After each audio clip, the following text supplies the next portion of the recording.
Hear me clearly and see me? Thank you.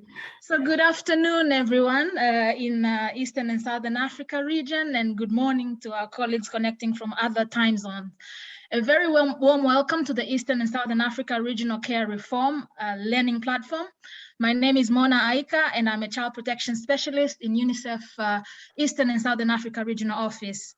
Before we start, I would like to go through some of the quick webinar rules that will enable us to have a smooth and hopefully a very lively session today. I'm encouraging all the participants to please type your name, the office, and the country that you're representing today. I would also like to kindly request all the participants to mute your microphone during this session. And you're all encouraged to type in the chat box any questions or comments that you may have in the course of the various speakers.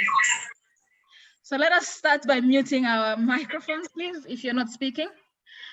Also, we're encouraging participants to raise your hand. There is a raise hand button on your Zoom. And if you want to ask directly a question to any of the speakers, feel free to raise that hand and we will give you an opportunity to speak and ask your question directly. This webinar is being recorded and will be shared to everybody after this session. So let me give a quick background on what this learning platform is all about, especially for those who have never joined any of the sessions. So the Eastern and Southern Africa Region Learning Platform on Care Reform is a platform that provides an opportunity for government, UNICEF, and others involved in the care reform area in this region to share learning on care. And the learning is usually shared through webinars, document exchange. We have a help desk in the sense that my email address together with Emily's email address is shared, and you can feel free to send any questions, or if you're seeking for any information, we will be able to provide the right support to you. And we also have a pairing and mentoring of countries, especially those countries that are maybe just starting off their care reform program with countries that are a bit advanced. So all this is available through this learning platform. The learning platform is open to all the country offices, the UNICEF country offices. There are 21 of them.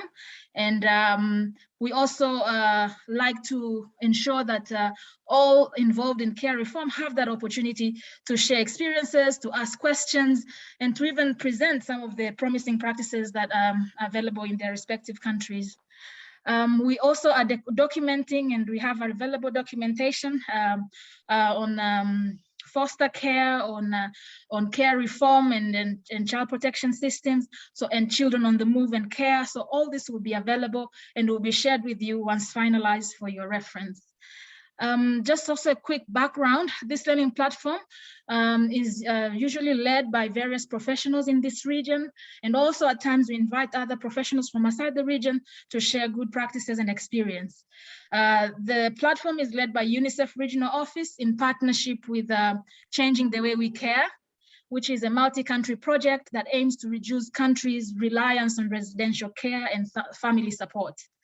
So once again, a very warm welcome to all the government representatives that have managed to join this call, and also for the UNICEF child protection and social policy colleagues that have managed to join, and the various CSO partners working in the area of care reform. A very, very warm welcome.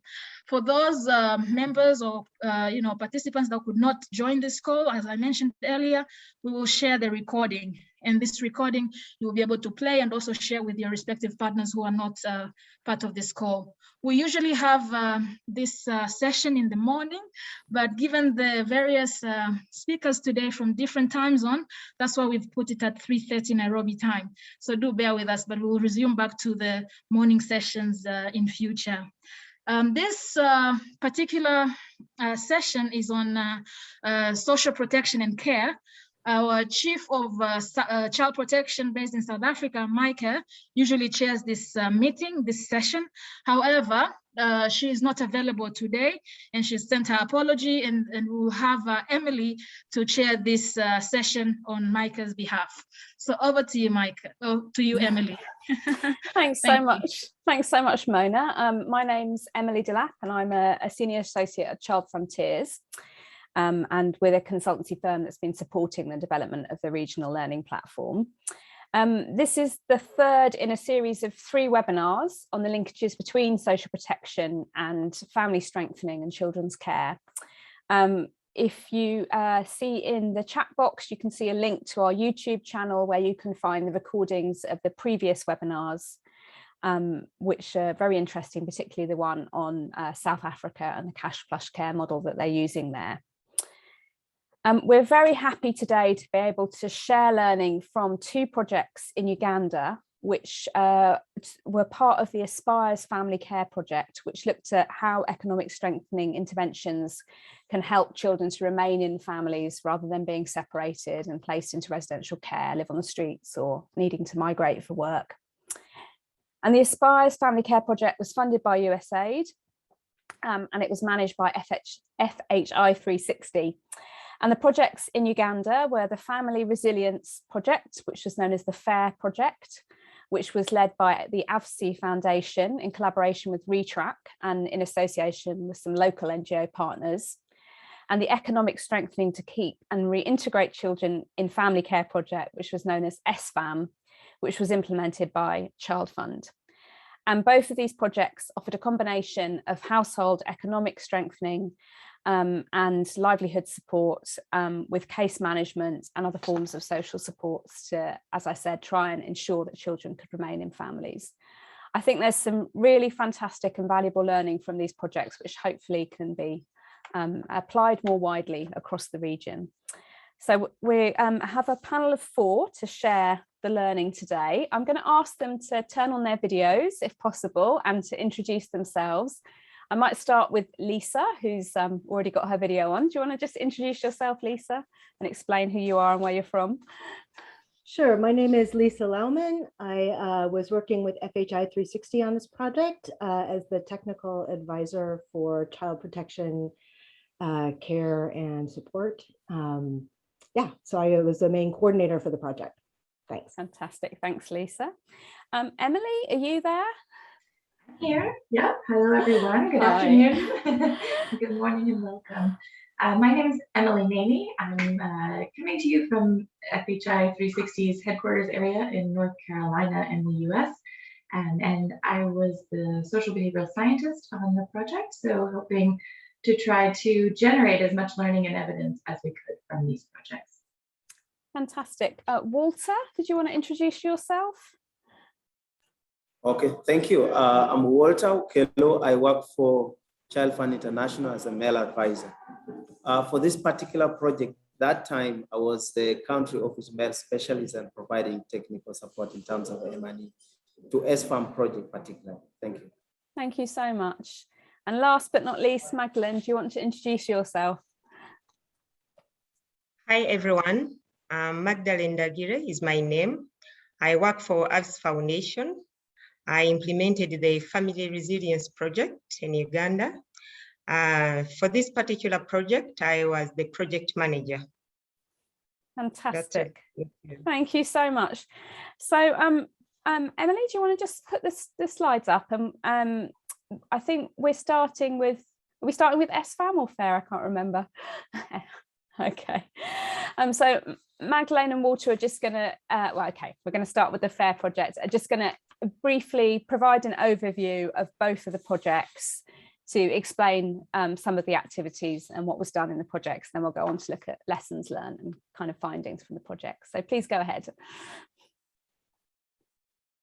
Thank you, Emily. Next slide, please. So, Family Resilience Project is a project that was implemented in Uganda in 2 districts. We mainly started our activities in November 2015 to June 2018.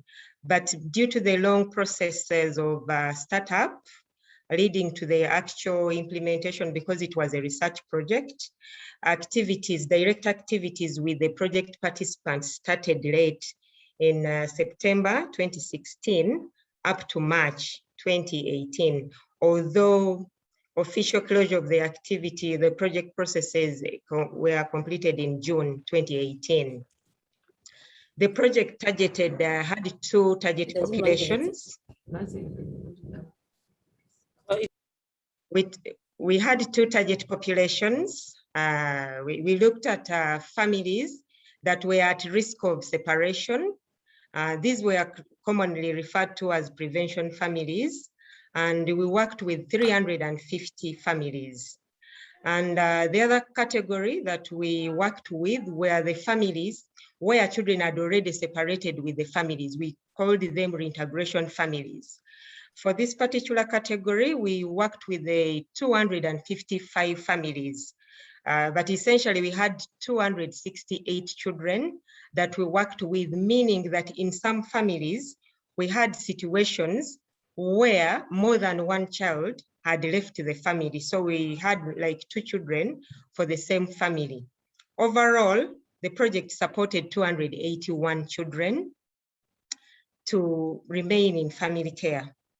The project was implemented in Kampala City and Wakiso District. These were the areas that were mapped as hotspots for within our region, where most of the separations of children from family took place. So Kampala City and Wakiso District were mapped as the key hotspots for child family separation. Of course, the goal of this project was to prevent child family separation and reseparation. Next Fantastic. slide, please. Just before you go on, I just wanted to check, can you see that now clearly, Mona? Is that okay? Because I could see it clearly all along, and I know there was just a message in the chat box saying we couldn't see the slides so clearly. It's much better, thank you. Great, fantastic, great. Please carry on, sorry for the interruption. Okay, thank you. Can we move to the next slide? So just to quickly share with you, the Fairies Project had the thinking that the entire implementation was premised on the thinking that if families are provided with a combination of interventions, but mainly economic strengthening, it could keep children in their families. But in order for us to implement this project, we had 3 main objectives that guided implementation. And under each of the objectives or result areas, we kind of had interventions that we used to engage the different target population.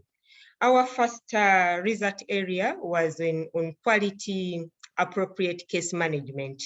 Considering the fact that we are working with children who had already separated with their families, we had to undertake a very systematic process for identification and supporting, actually preparing them to go back to their families, but also support their families to receive them. Because some of these children had already been missing from their families for a long time.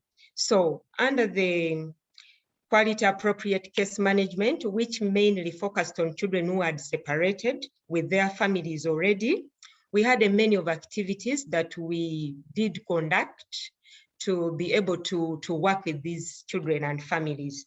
And I will quickly run through them.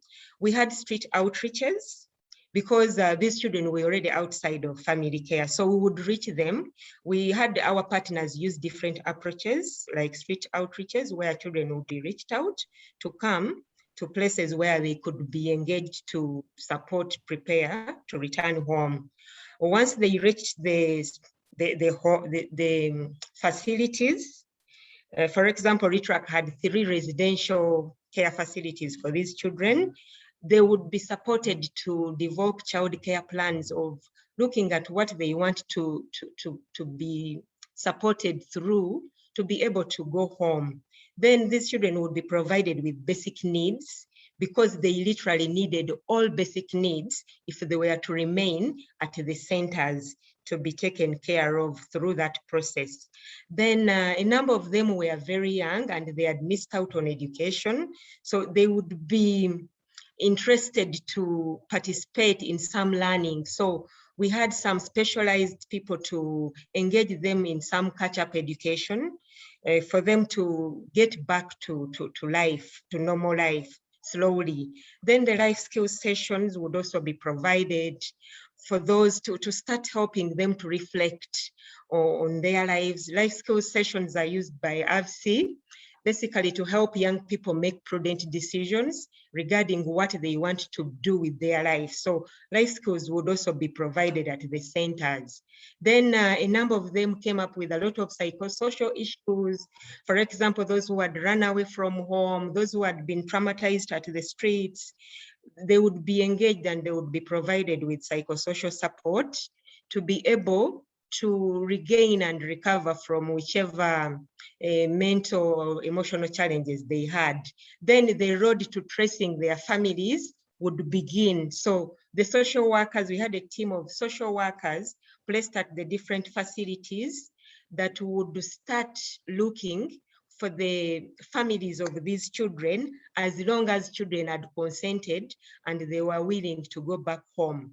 Then once children got to accept a family, the social workers got in touch with their families to engage in dialogues. Some of the families, you would find them very much open and willing to receive these children, but to other families, they were a little bit not willing to receive the children because of the issues, maybe the problems the children had landed into. Some were pet offenders, others had really gotten into trouble with the law. So families had had a lot of issues that they needed a lot of engagement through dialogues to prepare them to receive the children.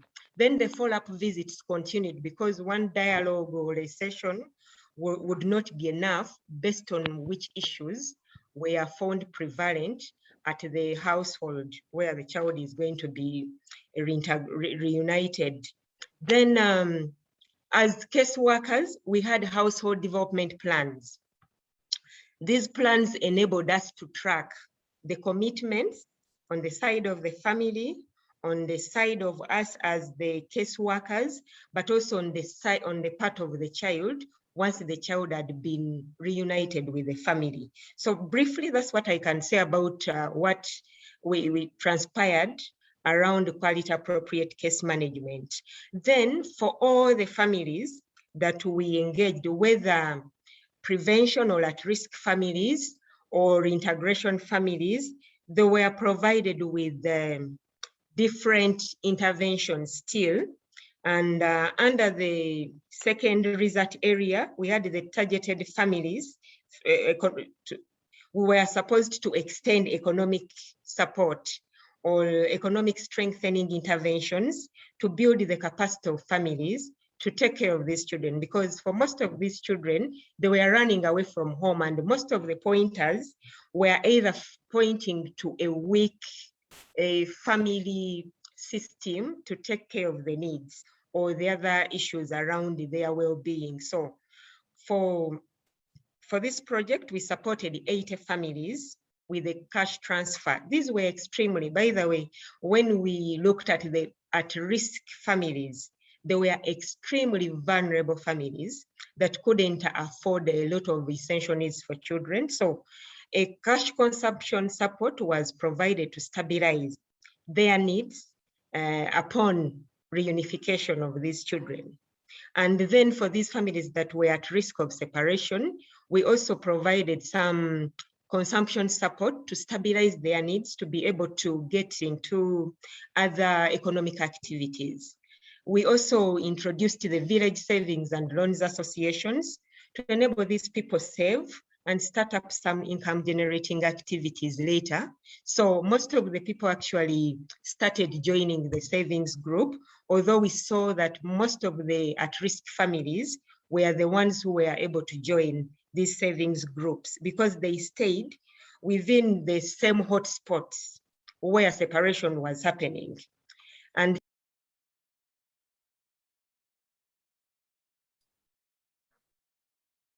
okay, I think we might have lost Magdalene momentarily. Do you want to jump in?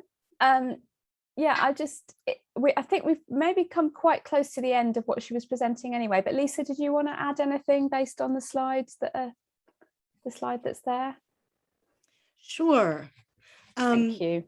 So, as she said, most families that were in the sort of prevention category were able to participate in Village VSLA.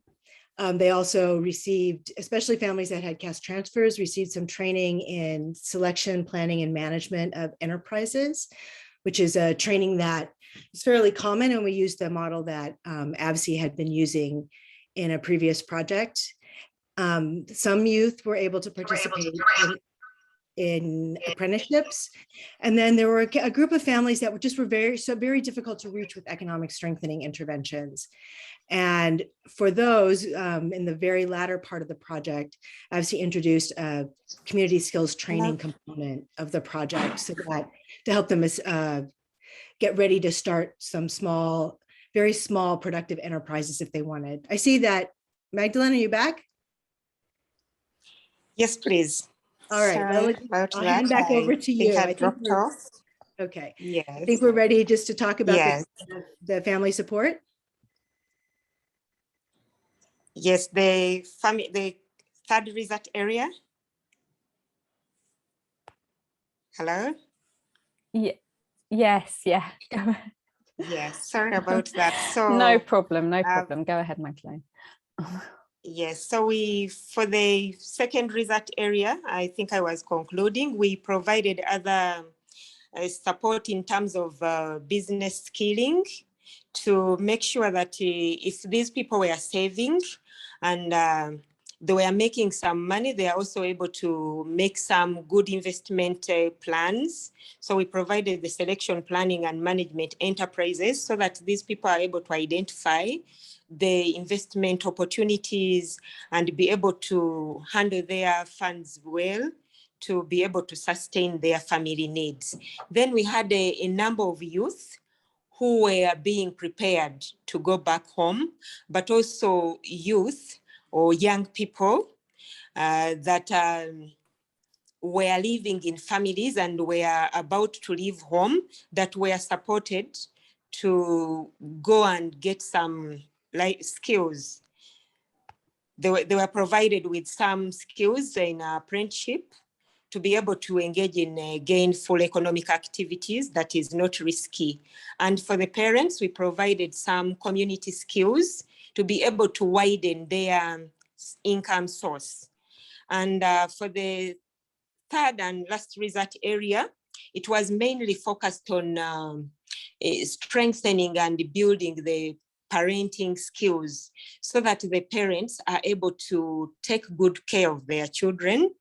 According to the results that I'm sure Emily and Lisa will talk about, we noted that some of the push factors that kind of sent away children from their families were mainly about parenting style, the communication, the relationships, and so many other issues. And also equally, the children were also maybe behaving differently, and the parents and children were not communicating. So parents got into parenting trainings and children would receive life skills training.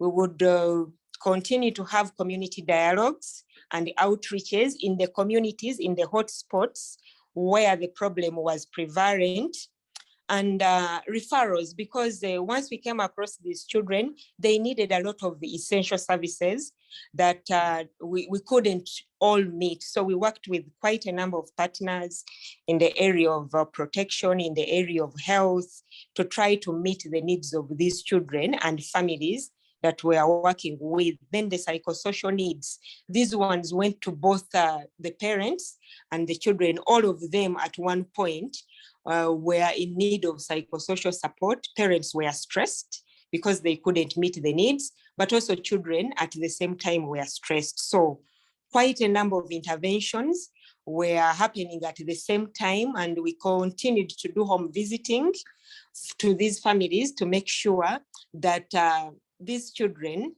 are retained, especially for the ones who were at risk.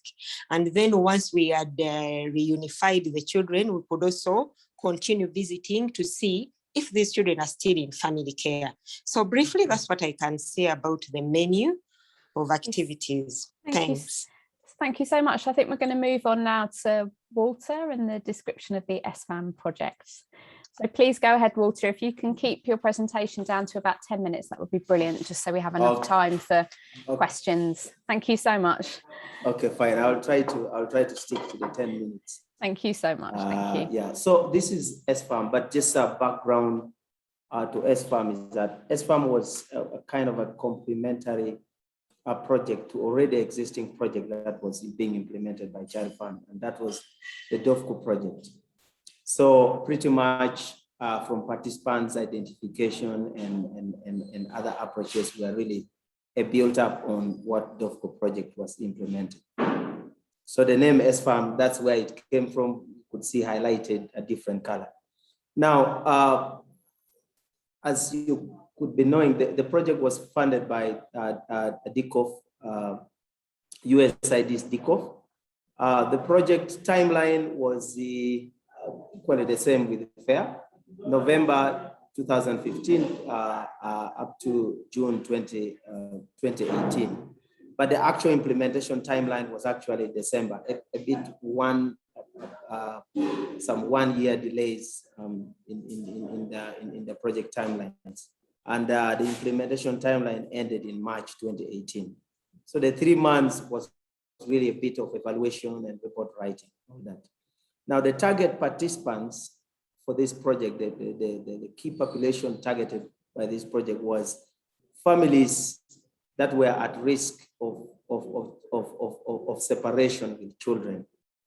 And the project targeted to work with about 611, and about 8 or 9 families who were receiving children from either the street or childcare institution, children being reunified to get reintegrated into family care. So when you add up in total, the project worked with about 700 families of children at risk, plus those that are getting reintegrated into their families. In terms of scope, within the country, the project was implemented in the north, and that was in Gulu district, in about 2 divisions within the district. Then in central Uganda, it was implemented in Luero, and also 2 sub-counties within the district. And then in eastern Uganda, mid-east, we call them mid-central, mid-east to be specific. It was being implemented in Kamuli district and also 2 sub-counties. Now, the overall goal of the project was basically to test the effectiveness and cost efficiency of basically some 4 sequence and overlapping economic strengthening and social support service packages to ensure that children that are at risk of separation are prevented from separating, and those that are getting reintegrated back into their families remain within the family care. So the overall goal was to test out these different intervention packages could work to be able to reduce this risk of unnecessary separation, but also increase the chances of remaining in family care, and also to support resilience at child level, but also family level, all in the best interest of reducing family separation. So that's a brief description of the project. Now let's go and discuss what were these packages, the 4 sequence economic strengthening combined with the social support intervention. The first one was actually, we call them packages. The package 1 was targeting categories of households that were classified as the most critically vulnerable in terms of economic status. And why did we so much dwell in assessing economic vulnerability of the household? Dovco research indicated that the key factors that leads to child and family separation was basically poverty and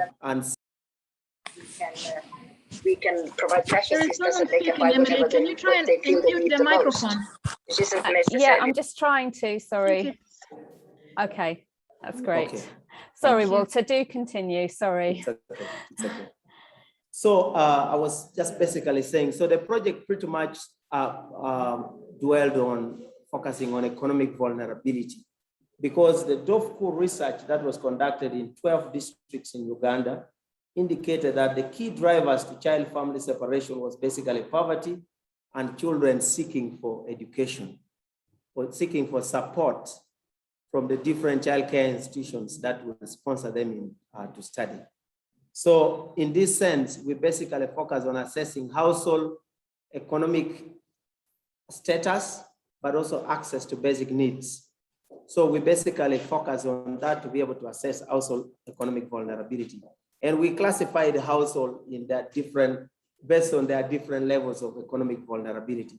The most vulnerable households were classified as destitutes.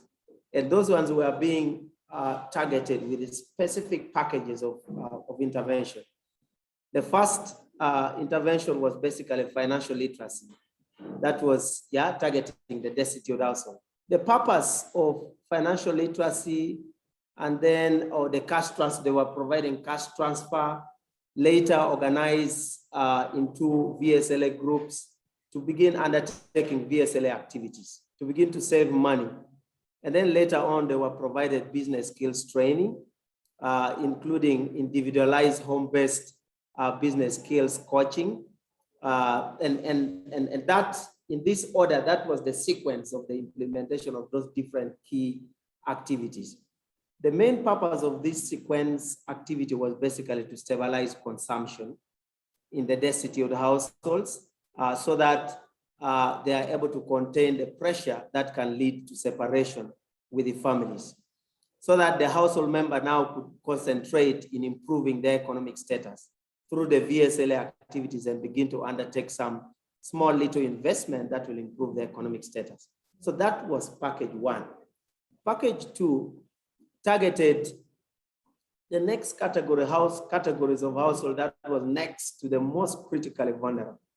And we basically, when we did the assessment, we distributed these households based on the quadrants that they lie, not perfectly statistically like exact quadrant, but the destitute were those in the upper quadrant of the scores. The struggling one households were those that were next to the destitute category. That means they were somehow below the critically vulnerable household. And the project designed these kind of intervention packages: financial literacy at household level, followed by match savings. Now, each household that was in the struggling category were expected to match in the ratio of 1-to-1. If they could save let me say just $50, the project could match another $50, and that is what they would save in their post bank. That PBU is Post Bank Uganda. So we use Post Bank Uganda to be able to help us run this package effectively. So the project was matching what the household could save in a 1-to-1 ratio. And this was also meant now to begin to catalyze the household to undertake business initiatives, also to finance their education. So you would see that the basic focus or purpose of this package was basically meant to be able to support families to be able to afford education costs and other basic needs requirements at household level. These were not very critically vulnerable, meaning they could not, it's not just about consumption, they could go a little step further to be able to support other basic needs, including education. The other category of the household was struggling two. The struggling two categories of household were those with the vulnerability levels next to the struggling one. So in comparison, you would see that they are less vulnerable compared to struggling one and the destitute category. These groups were organized in household in a VSLA groups, and they were also provided business skills training, business skill coaching at the individualized level and household level. And this was also meant to provide them the skills to be able to begin to take some micro enterprise initiatives. And the key intention of package 3 was basically to encourage the project participants to have access to credit and capital for them to begin to engage in very productive microenterprises, as well as a social capital. In this way, we thought this would improve household economic resilience. And as the listeners will present the results, you would see that this had really a significant effect on the way economic status of the household were transformed. The fourth package and the last package was basically targeting children and youth. These children and youth were actually organized into saving groups, provided business skills training and individualized supporting at household levels where they are based.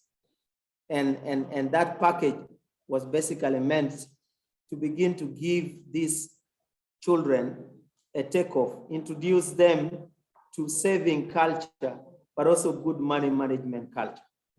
Yeah, beginning to build children grow into young adults that are productive and be able to support their needs. Now, overall, all these service packages were actually combined with the social support services that included psychosocial support, parenting education sessions that were provided at household level, child protection services, including sensitization, awareness creation, and the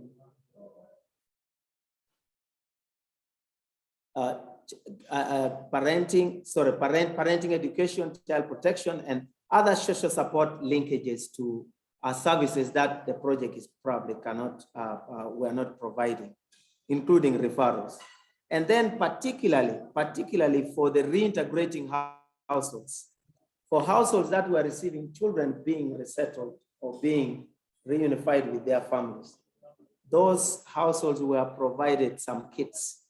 And these kits involved mattresses, blankets, beddings, and scholastic materials, food items, and some other school items that they require to be able to begin schools. So this was basically how the 4 packages were designed, and with the kind of the interventions that were integrated within the 4 intervention packages. Thank you. Thanks so much. I hope I kept the time. You did okay. Thank you so much. That was a very clear presentation.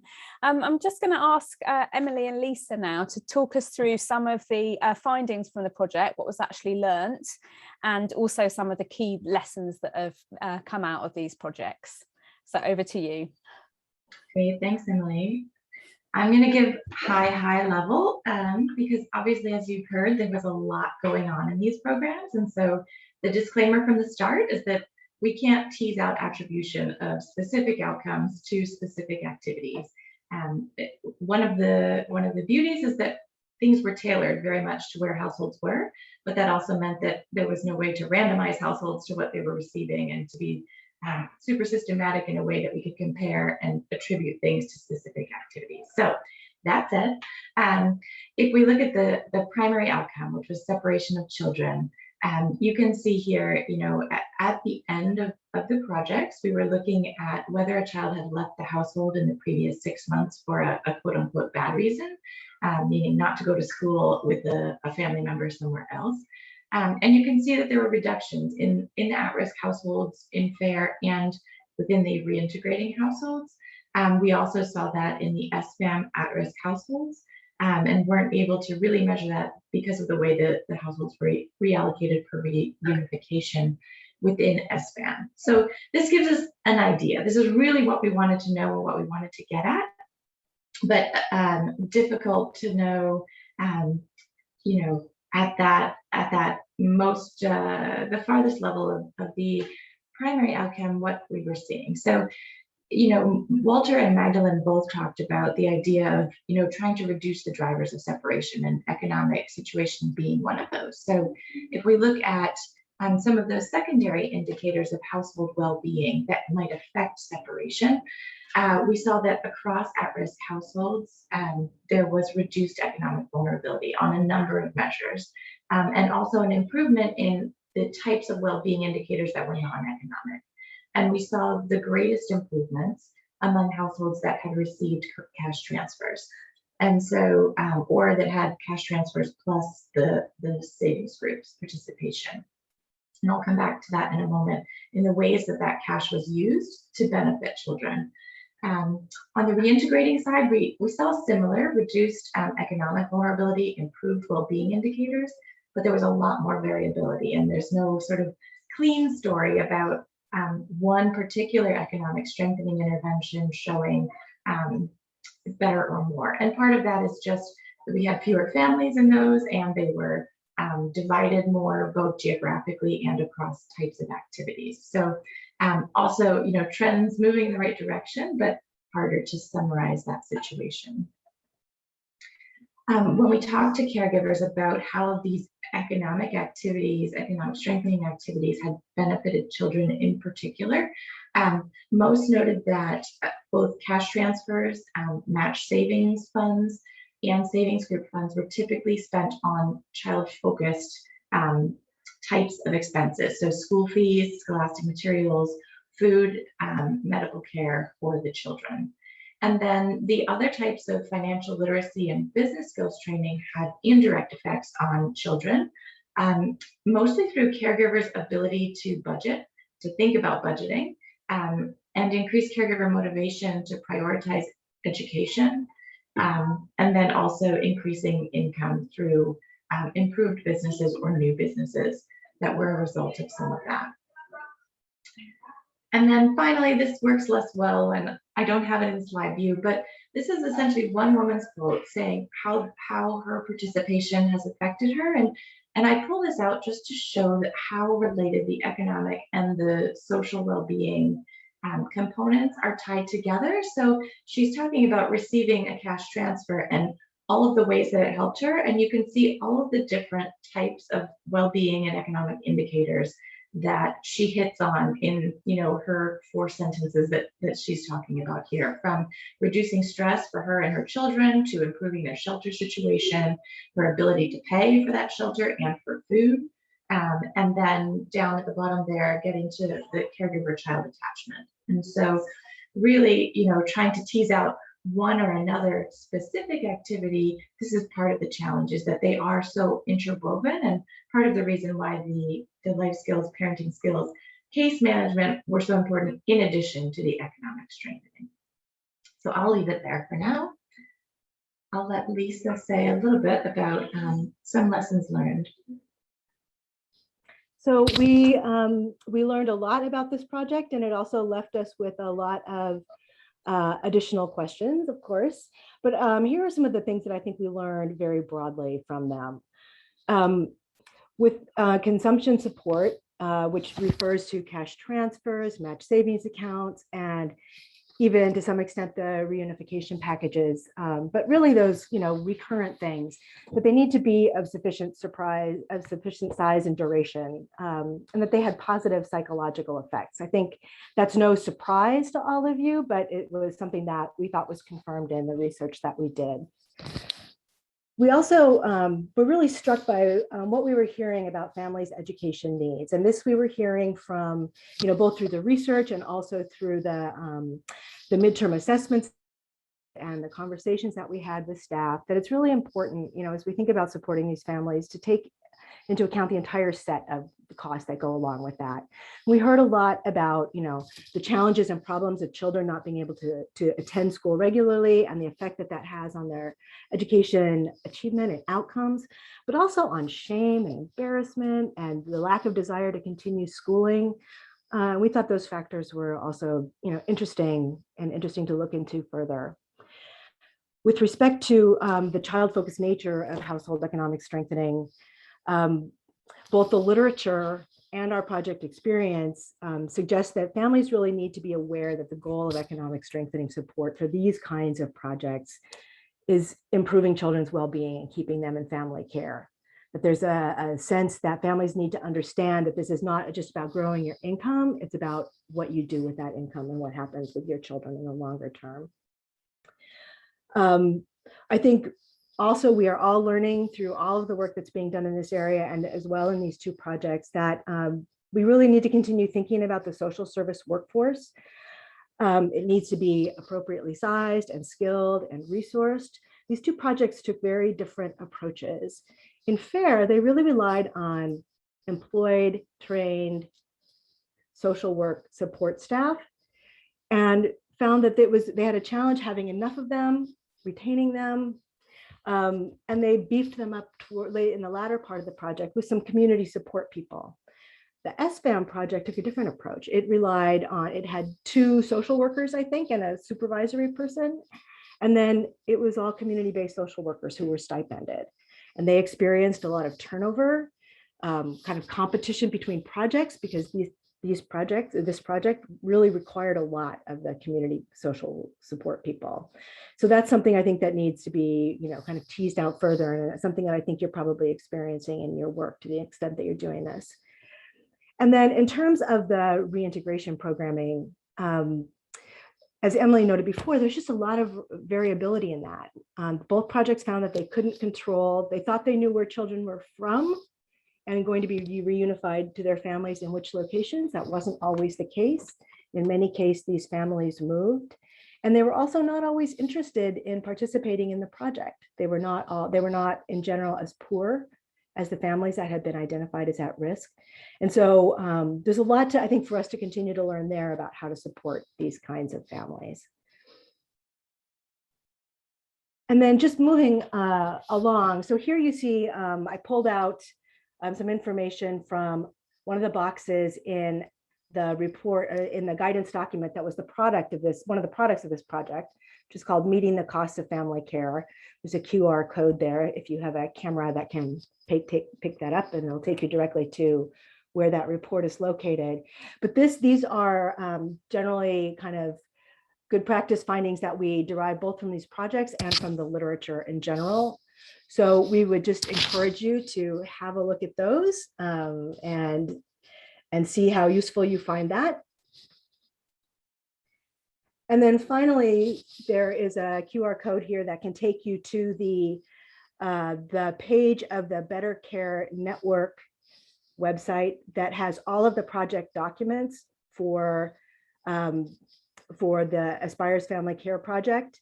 Next to it, you see the Aspires Family Care Summary Research Report first page and the QR code that relates to that. And just with respect to that main page, the Accelerating Strategies for Practical Innovation and Research and Economic Strengthening Aspires project page, there are a lot of documents. And so a couple of things that I would like to say to you is that our partners and we worked very hard to make their final project reports as detailed and informative as possible in terms of process and lessons learned. We really took this as kind of a no harm, no foul project where there was no penalty or torture imposed on our partners when things did not always go the way that they wanted. And we really encouraged them to be as honest about their experiences as we could. There are some midterm project assessments that FHI 360 did on cash transfers and VSLA that we think are very interesting and informative.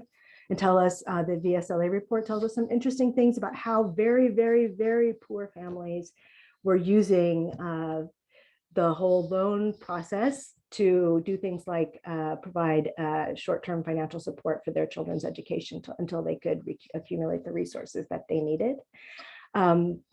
And then both of our partners engaged in some learning activities on their own. And so their own learning agenda documents are also posted there.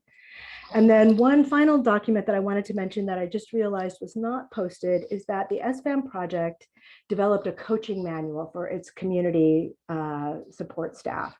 It doesn't appear to be, we don't appear to have put that up, but I think that if you were in touch with Child Fund, they would be willing to share that document.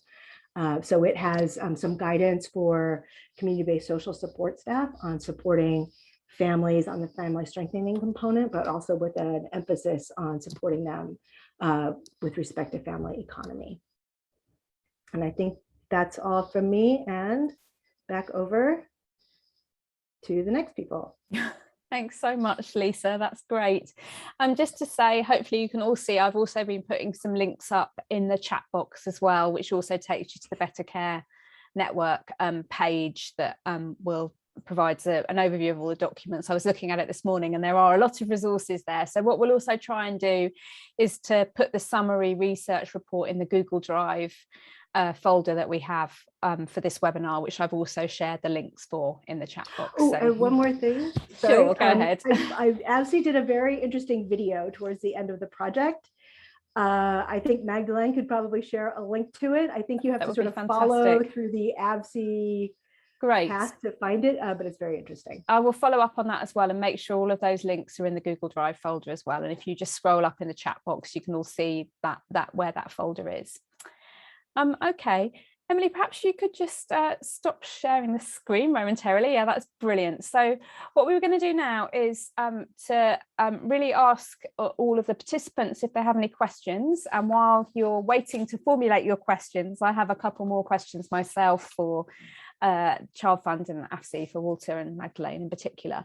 But if you have any questions, please do put them in the chat box now, and we'll follow up with those in a second. So perhaps meanwhile, while people are thinking up their questions, Walter and Magdalene, you could tell us a little bit more about how you identified the vulnerable children and the households that were receiving support through this project. Thank you, Emily. So for our two target populations, we took completely different approaches to identify for enrollment. For the reintegration category, it was pretty much easier because we had a strategy. We worked with the child care institutions. So we were already working with the residential care institutions that had children that had already separated from their families. So for example, RETRAC had 3 homes where these children were, and it was easy to identify those who were falling within the districts. Because remember, the project was district specific. We were working in 2 districts. So our reintegration and reunification activities were only limited to 2 districts. So that's how we got children that were there, but RETRAC would conduct street outreaches to get those children into the homes, and we would continue to do identification of those who were falling within that district, the 2 districts. Then the other partner that we worked with is Companionship of Works Association. This organization is housed or hosted by a government facility called the Remand Home, a home for the juvenile youth. These are children in contact with the law. They support rehabilitation of these children. So they were already housed there, and we could interact and get to know that these children are already separated with their families. So still we would screen those coming from Kampala and Wakiso district, engage them and know those that are willing to participate, and would still follow through with their families to know if they are willing to participate in the project. And likewise, Fruits of Charity, the organization in Wakiso district, also received children that were abandoned. So they get referrals from the police, from the probation office, of all those children that have been neglected and they are stuck and they have already fallen outside of family care. So for the reintegration category, it was pretty much easier because we worked with the already institutions that are handling children that are outside family care. That's how we identified them. Then for our at-risk families or prevention families, we took a longer process due to the nature of the problem that we're trying to, or the target population that we are trying to arrive to. So to know which areas to work in and the beneficiaries to enroll on this project, we began with consultative activities at the ministry level. We had a consultative meeting at the Ministry of Gender, Labour and Social Development. And this one guided us based on the existing data, they guided us on possible districts. Actually, that's how we even arrived at the district. So they advised that we work in Kampala and Wakiso because these were known hotspots as I earlier told you, based on the data that was available. And when we got to know of the 2 districts, we moved lower to the lower local governments to interface with the local government administrations for the 2 districts. These ones also provided more information on the specific sub-counties and divisions, still using available data that they've received for family separation or Magdalene, we've slightly lost you there, but maybe Walter, you could step in and just share a bit about how the ESFAM project selected the participants, and then we'll move on to the next question. Okay, thank you so much.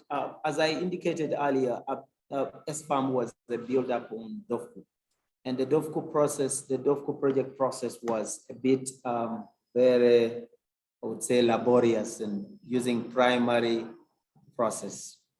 So the Dovco process began with the CCI assessments. And where did they begin from? They consulted Ministry of Gender to give them the top districts that host childcare institutions. So the 12 top districts were provided. And Dovco went straight to assess those childcare institutions, their compliance on approved home regulations of Ministry of Gender.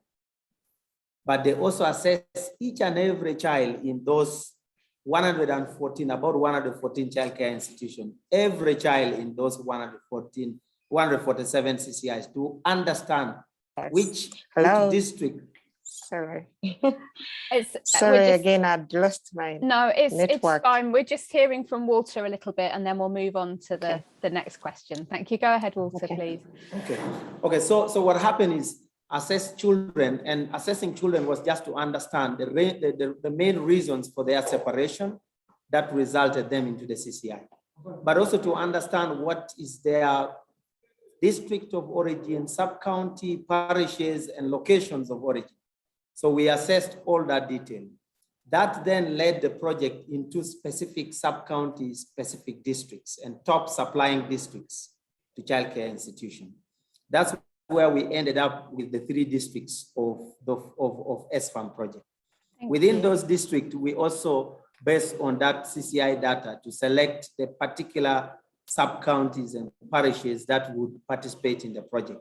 Now, within those particular parishes, we conducted a comprehensive qualitative assessment, a PRA, participatory rural appraisal, using a ranking methodology, understanding key factors or key drivers of child-family separation. And community listed those. Afterwards, community also used those key factors to identify households within those communities that identify with those key factors that drives child-family separation. That is how we identified families that are at risk. Families that identify with many factors were classified as at very high risk. Those with a given number of factors were rated as medium, and those with very few or none were actually rated as those at very low risk.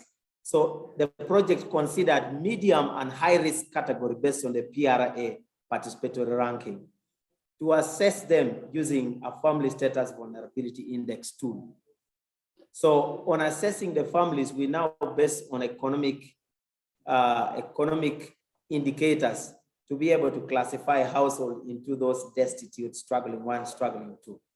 But majorly, as I indicated, the families were identified through a participatory rural appraisal methods, and community identifying key drivers, identifying households who identify with those key drivers, and use a more detailed assessment to be able to assess and quantify the level of vulnerability in each household.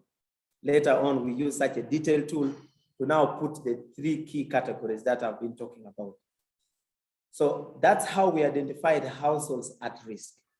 Now, households, the reintegrating households, or households that were receiving children, we basically based on the CCI data, the childcare institution data.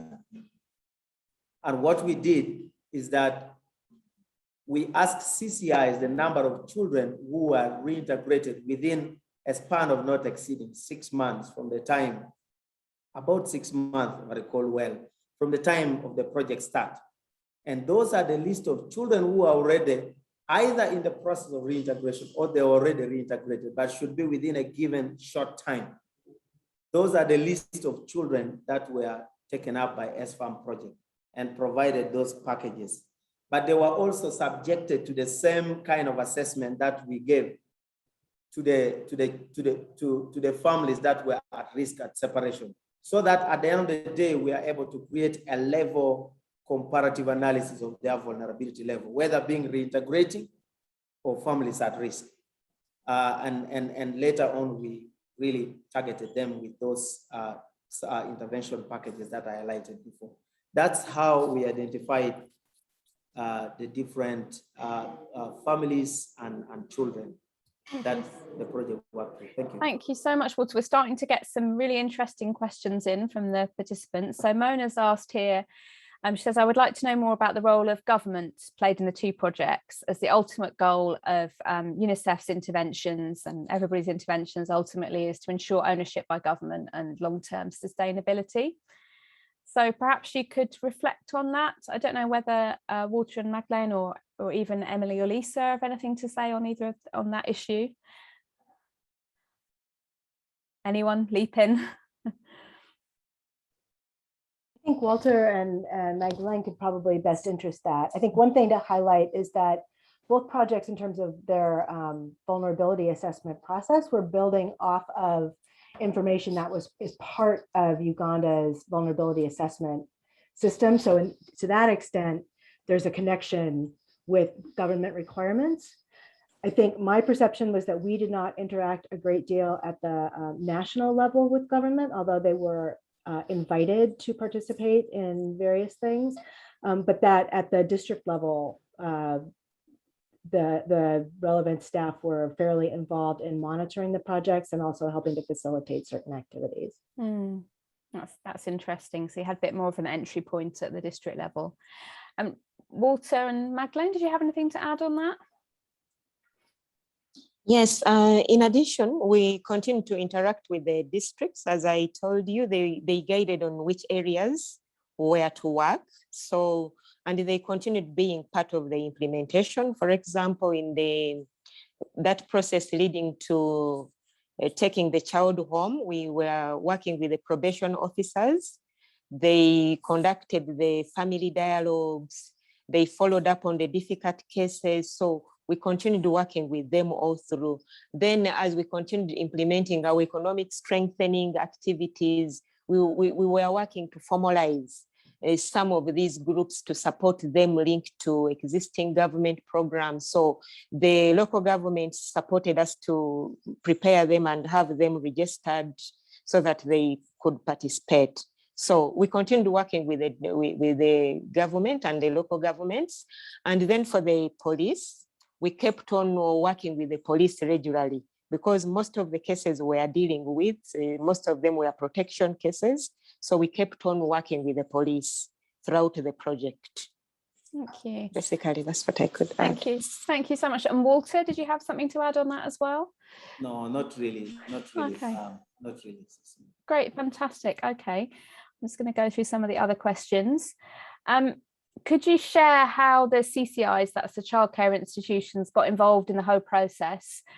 And again, how they've continued to survive as facilities with less or no children in the institutions because they have been reintegrated. So how did you manage to persuade these CCIs to become involved, even though it would eventually lead to a reduction in the number of children that they were looking after?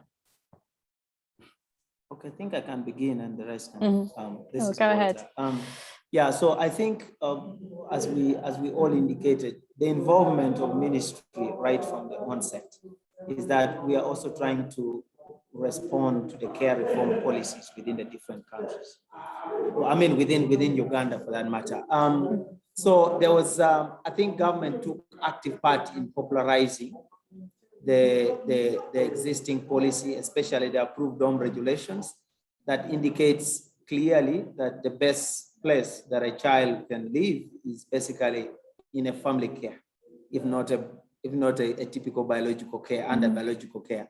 So I think that was popularized. CCIs were really oriented and they began to implement some of these care reform policies that are being preached by Ministry of Gender.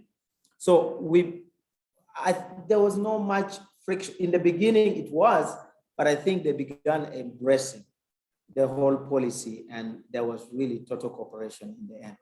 And we began to see CCIs beginning to really critically watch how they conform to the existing policy, especially the approval regulations. Thank you. Yeah. Okay, thanks. Maybe we'll just move on to the next question in the interest of time.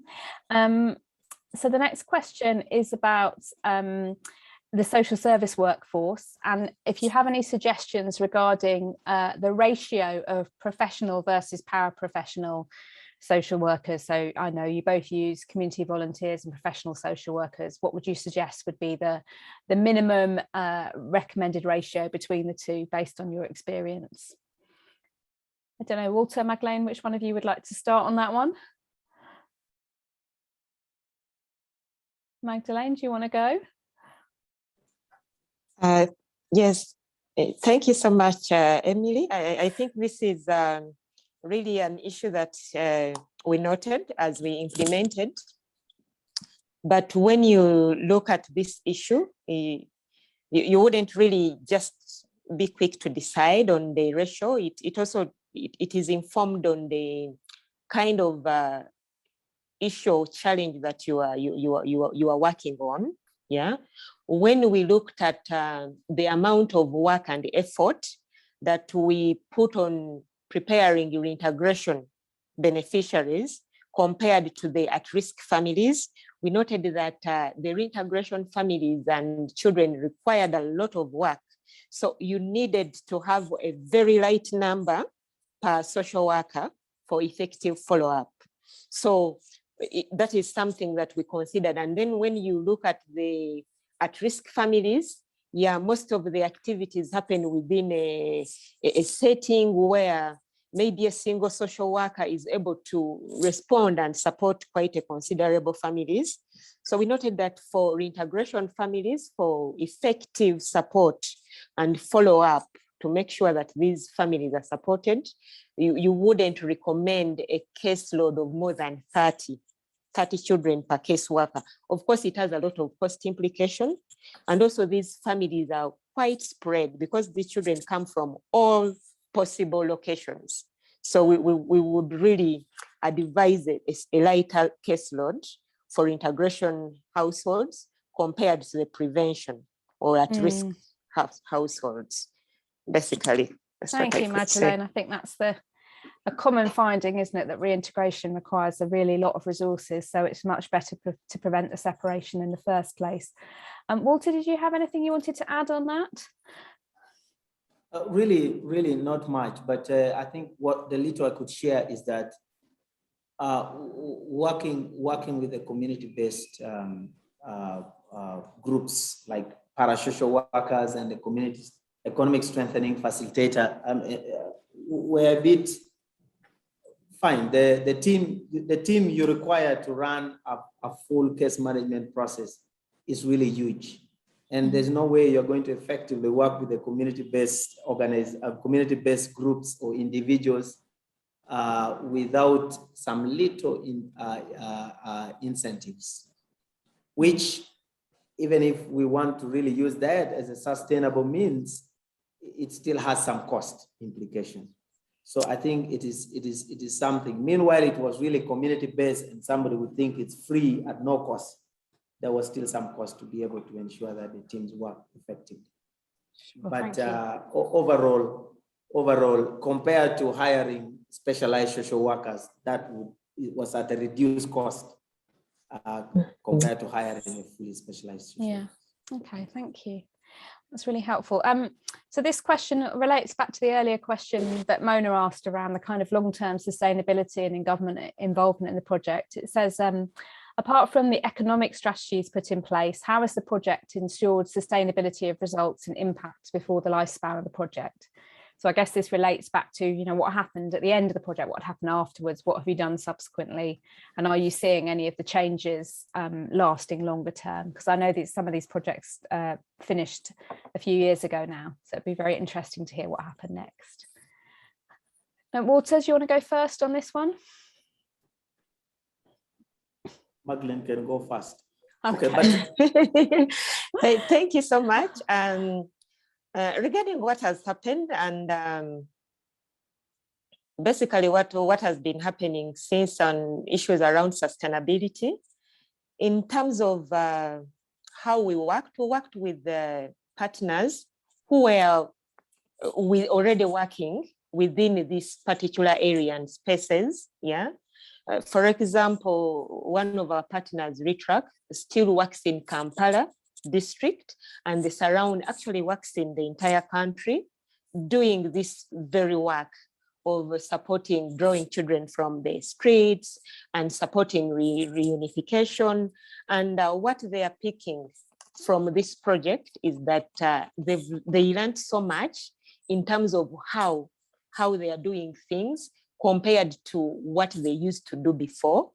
They continued, actually they lobbied for some funding, and they continued to work with some of the beneficiaries that had been enrolled.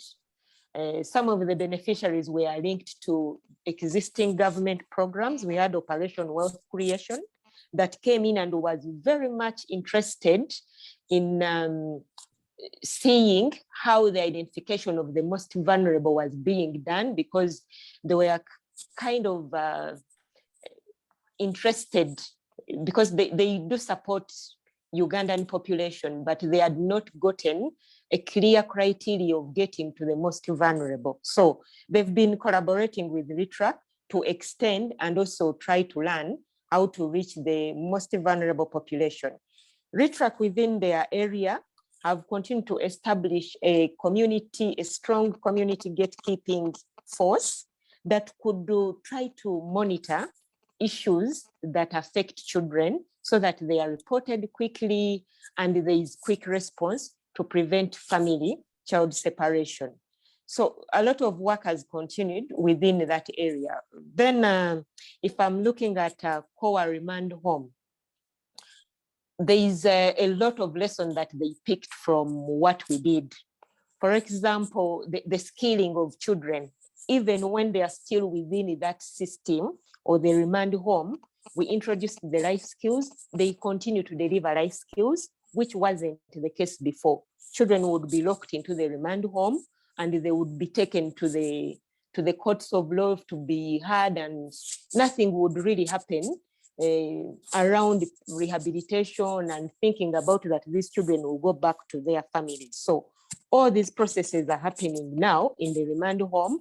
They recently also embraced the skilling, the agribusiness. So when these young people are within the remand home, they are given skills in agriculture to be able to at least walk away with something that they can do. So a lot of processes have happened since we stopped, and we know that they will continue happening even beyond the project life.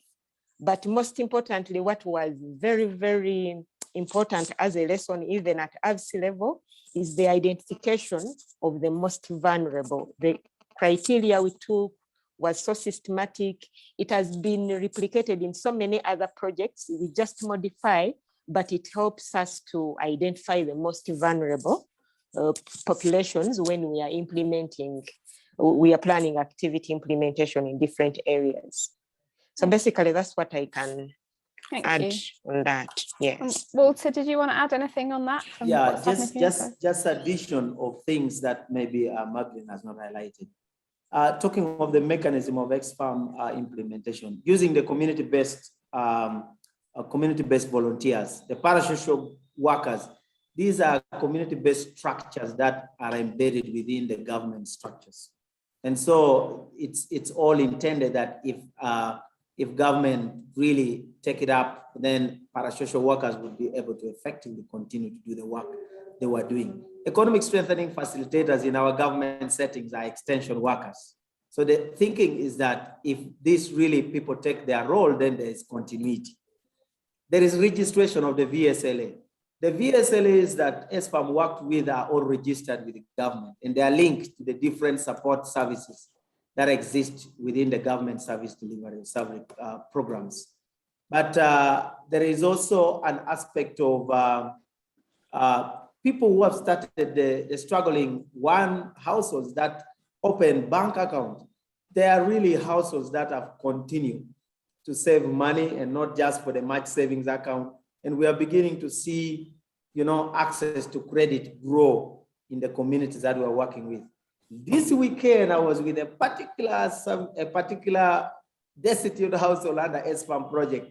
I have the picture. I really wanted to see how the lady is faring. It's amazing to see that she has put a roof, which she never had. She didn't even have where to live the time when the project came. Today, as I talk, she was putting on a child fund t-shirt and living really under a decent roof. It happened that I bought a big chunk of land in the area where they live, and I just employed her and I said, you know what, cultivate here, use the land for your basic needs. But also there's an element of the care reform policy implementation. I think there is continuity of the CSI, beginning to really reintegrate children and self-driven, no longer enforced by an external body like government or projects for that matter. So we are beginning to see this policy take effect as initiative of the project. I mean, on their own, having understood the benefits of the care reform policy. And I think those are the ones I can highlight. Thank you. And just following on from that, this is a question from Mona asking if the projects are going to be taken to scale. So have government made any commitments, or others made any commitments to replicate what you've done and ensure that they're expanded across the whole country or to a wider group of children? Wow, that's a good question. The question is resources. But I think as Child Fund, a follow-up project was designed, a small project for basically on a central region, and it was not looking at the ESFAM location, because ESFAM and Dovco had a very slight difference. But there was a follow-on, and a few of the ESFAM participants were actually followed by that project. But I would say it's a continuous search to get a bigger funding to be able to follow up these children. But for now, there has been transition and trying to engage government and see how they can take part in linking these cases or these beneficiaries with other service providers that are probably not within reach of the organization. These linkages are ongoing. And do you feel that the government in Uganda has shown willingness to kind of adopt the learning from these projects and apply them to some of their own cash transfer programs or other social protection interventions? Yes, I would say yes. I would say yes. Particularly, we are beginning to see the new government programs, the youth funds that the governments are implementing. And one of the approaches that the project was using, the VSLA approach, in getting youth into groups, boosting saving and providing them business skills training for them to begin to invest. We are beginning to see at district level and sub-county level, the different CDOs within those districts are basically borrowing some of these practices to be able to implement the youth funds within their sub-counties. And these are borrowed basing on the context of, because all these youth funds are actually being monitored or implemented, overseen by the sub-county CDOs within the district. So we are seeing these practices really being integrated in some of the government programs. Thank you. That's fantastic. I think, Magdalene, please go on. Yeah, just for a minute, folks, we need to wrap up. Yes, a few minutes. Yes, in terms of government commitment to take up the lessons from this project, I've seen, if you look at the National Child Policy that came out last year, I think the government has been very, very clear. It has come out strongly and it has articulated the issues of strengthening families, to take care of children. And they don't even just talk about it in a blanket manner, but they are focusing on economic strengthening to keep children in family. So I think it is one of the directions that the government is really taking. The priority actions are also very clear, and you see that there is a lot that has been borrowed, really. So I believe it is, they've taken up our learning. Yeah. That's fantastic. That's really great to hear. That's a nice positive note to end on. Thank you so much to all of the panel for your time, all the effort that's gone in to this webinar, and it's been really valuable to hear your learning. I'm just going to hand back over to Mona now to just wrap up the webinar for us. Over to you, Mona. Thank you, Emily, and thank you very much to all the speakers. I have definitely learned a lot from the two projects that were implemented in Uganda when it comes to social protection and care. And one key point that is really coming out as a lessons learned is to really ensure that there is government ownership so that we can achieve that sustainability. And I'm happy to hear the story that was told about how, was it Walter, when he went back, he was able to see the lady who was part of the program, and now she's put a roof over her for her house. I think those are very nice and promising stories. I just have a few quick announcements. For the upcoming foster care webinar, there is an upcoming foster care webinar for especially disadvantaged groups, like children with disabilities, refugees, and street-connected children. This will be it will be held on the 21st of October at 11 a.m. We've noted that, the participation wasn't as high as it should be today because we normally have the sessions in the morning, but we appreciate all the people that managed to log in and also to contribute in the active discussion through the questions that you've asked. But the next webinar will be on the 21st of October at 11 a.m. Nairobi time, and we will send out the webinar link so that you can join. And I'll also like to make an announcement that for any childcare reform query or question that you have, or something that you would like to learn more on, please send an email to myself. I'll put the emails in the chat box, and Emily, so that we can provide the appropriate response that you need. And I'm just checking to see if my colleague Eri is still on the line. Maybe, are you there, Eri?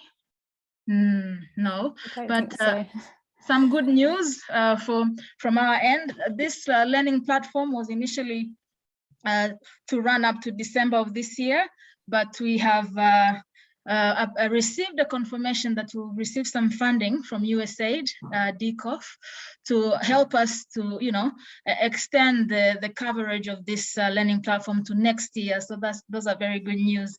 And we'll look at the learning platform on care reform, but linkages with the social service work for strengthening. So we're very excited and happy about this news that we just received. So thank you very much. And I wish you, one more thing, the recording will be shared, will be sent after this webinar, and we encourage you to share and send it to your government partners and other partners that are working on the area of care reform. So thank you very much, and I wish you a very good evening and good rest of the day to the people in different time zones. Goodbye. Thank you, Mona. Thank you. Goodbye, everybody. Goodbye. Thank you. Thank you. Bye.